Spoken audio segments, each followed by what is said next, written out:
2 steel arms, each as long as the Eiffel Tower is tall, swinging shut across a storm-whipped river. A computer, with no human override, deciding, on its own, to seal off Europe's largest port.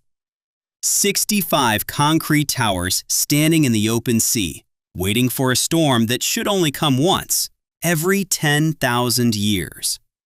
Welcome back to the Netherlands. In part 1, we watched this country drown. The night of January 31st, 1953. A perfectly forecast storm. A national radio that switched itself off at midnight. Dikes collapsing in more than 150 places. And 1,836 people dead by Monday morning. Over the wreckage, the Dutch made themselves a single promise. Never again. This video is about what never again actually costs. Because the Delta works are not what they look like on the postcards. They look like a clean triumph, a grateful nation, a brilliant blueprint, a happy ending poured in concrete. The reality? A 40-year construction war that blew through its budgets, nearly tore Dutch politics apart, forced engineers to invent ships and machines that had never existed. And the crown jewel of the whole system? It only exists because the original plan failed. And the strangest part? After building the strongest flood defense on Earth, the Dutch are already planning for the day it isn't enough. By the end of this video, you'll understand how a small, half-drowned country pulled off the most ambitious flood defense in human history, and why the bill never stops coming. First, the basics. Remember Johan van Veen, Dr. Cassandra, the engineer nobody listened to? His logic was brutally simple. The Netherlands had hundreds of kilometers of aging sea dikes, and raising every single one would take generations. So don't defend the whole line. Shorten it.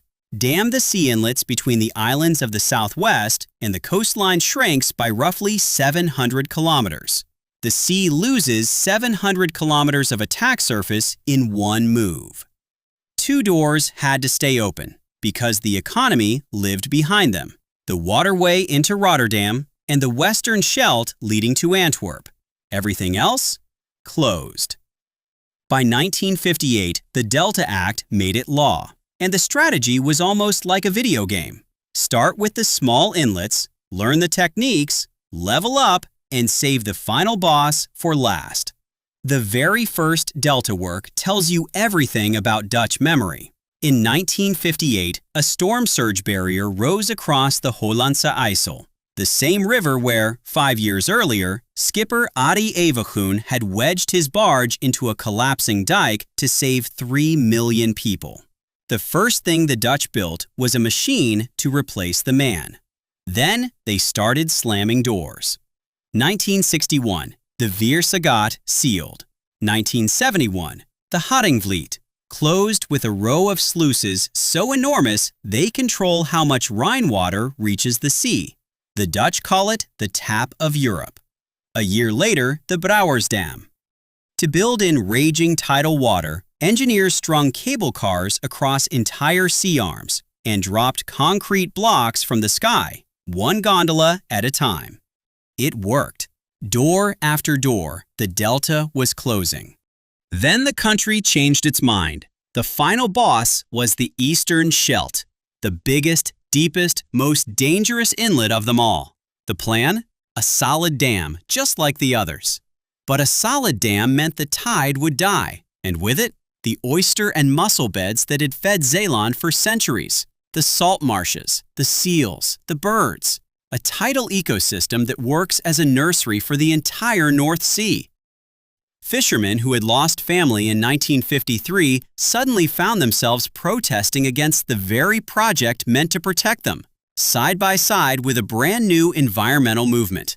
So in 1976, the government chose the option its own engineers considered borderline impossible, a barrier that stays open, a dam full of holes. Let the tide breathe through it every day and only slam it shut when the sea turns hostile. Nothing like it had ever been built.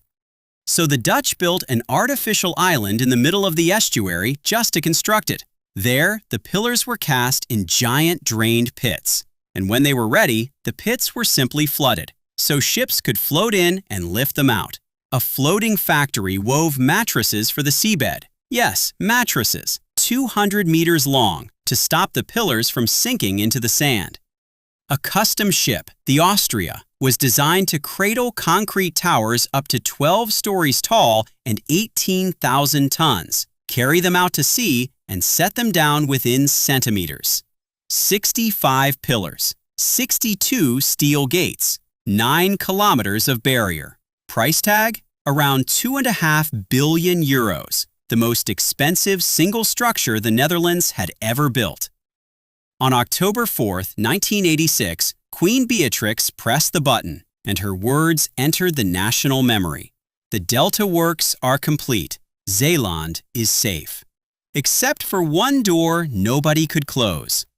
Rotterdam's waterway had to stay open. Close it and you strangle Europe's largest port. For decades, that gap was the hole in the armor.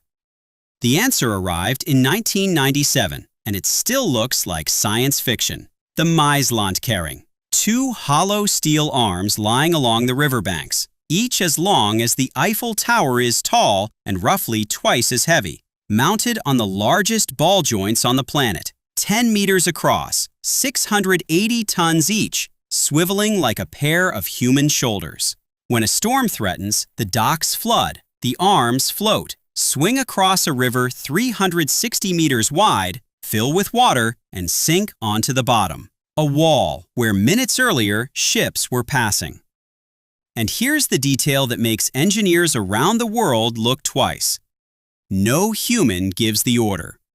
A computer monitors the forecasts, and when it expects the surge at Rotterdam to hit 3 meters, it closes the barrier. By itself. The Dutch deliberately removed people from the decision, because in 1953, the people were asleep. In nearly 30 years, it is slammed shut against a real storm only a handful of times. Every other closure has been a rehearsal. Once a year, just before storm season, the arms swing shut in front of crowds of spectators. A national fire drill, so that on the one night that matters, nothing surprises anyone. The numbers first, then the catch. 13 major works, over 40 years of construction, a coastline 700 kilometers shorter, and a safety standard that borders on arrogance. The heart of Holland is defended against a storm so rare it should occur once every 10,000 years. For comparison, London's Thames Barrier was designed for roughly 1 in 1,000. New Orleans, rebuilt after Katrina, protects against 1 in 100. The American Society of Civil Engineers placed the Delta Works on the 7 wonders of the modern world, next to the Panama Canal. And about once a year, on average, the Eastern Scheldt gates slide shut, and the wonder briefly becomes a wall. So is that the happy ending? Not quite. There are 3 twists. Twist 1. The Delta Works will never be finished. Steel fatigues, concrete ages, sea levels creep. So the Netherlands created something almost no other country has. A permanent Delta Commissioner, and a standing fund of roughly 1.5 billion euros every single year indefinitely just to keep the water out. Flood safety in the Netherlands isn't a project anymore. It's a subscription. Cancel it, and the country cancels itself. Twist 2. The compromise is quietly eating itself. That open barrier saved the Eastern Scheldt's tides, but it also weakened them. The currents are now too feeble to rebuild the sandbanks and mudflats, and they're slowly dissolving. The Dutch call it sand hunger. So today, engineers pump sand onto the flats to rescue the very nature the barrier was redesigned to protect. The monument to the environment is slowly starving it. Twist 3. The next plan sounds insane. Dutch planners are seriously studying futures with 1, 2, even 5 meters of sea level rise. The options on the table range from giant pumping stations to giving land back to the water. And in 2020, a Dutch-led team published the most extreme idea of all, damming the entire North Sea. One dam from Scotland to Norway, another across the Channel, over 600 kilometers of wall. The authors themselves called it a warning, not a plan. This is the kind of madness the world will be forced to consider if emissions don't fall.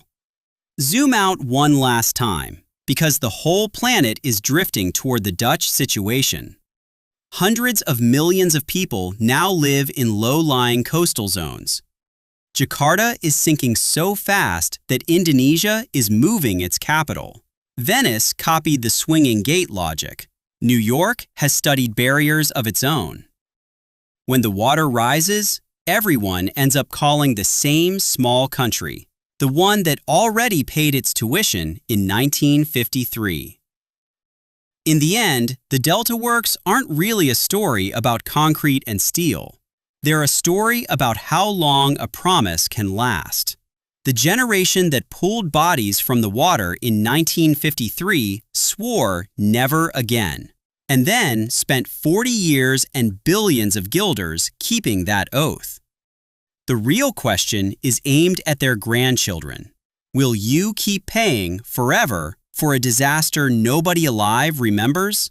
Because the Dutch already know the price of one night of sleep.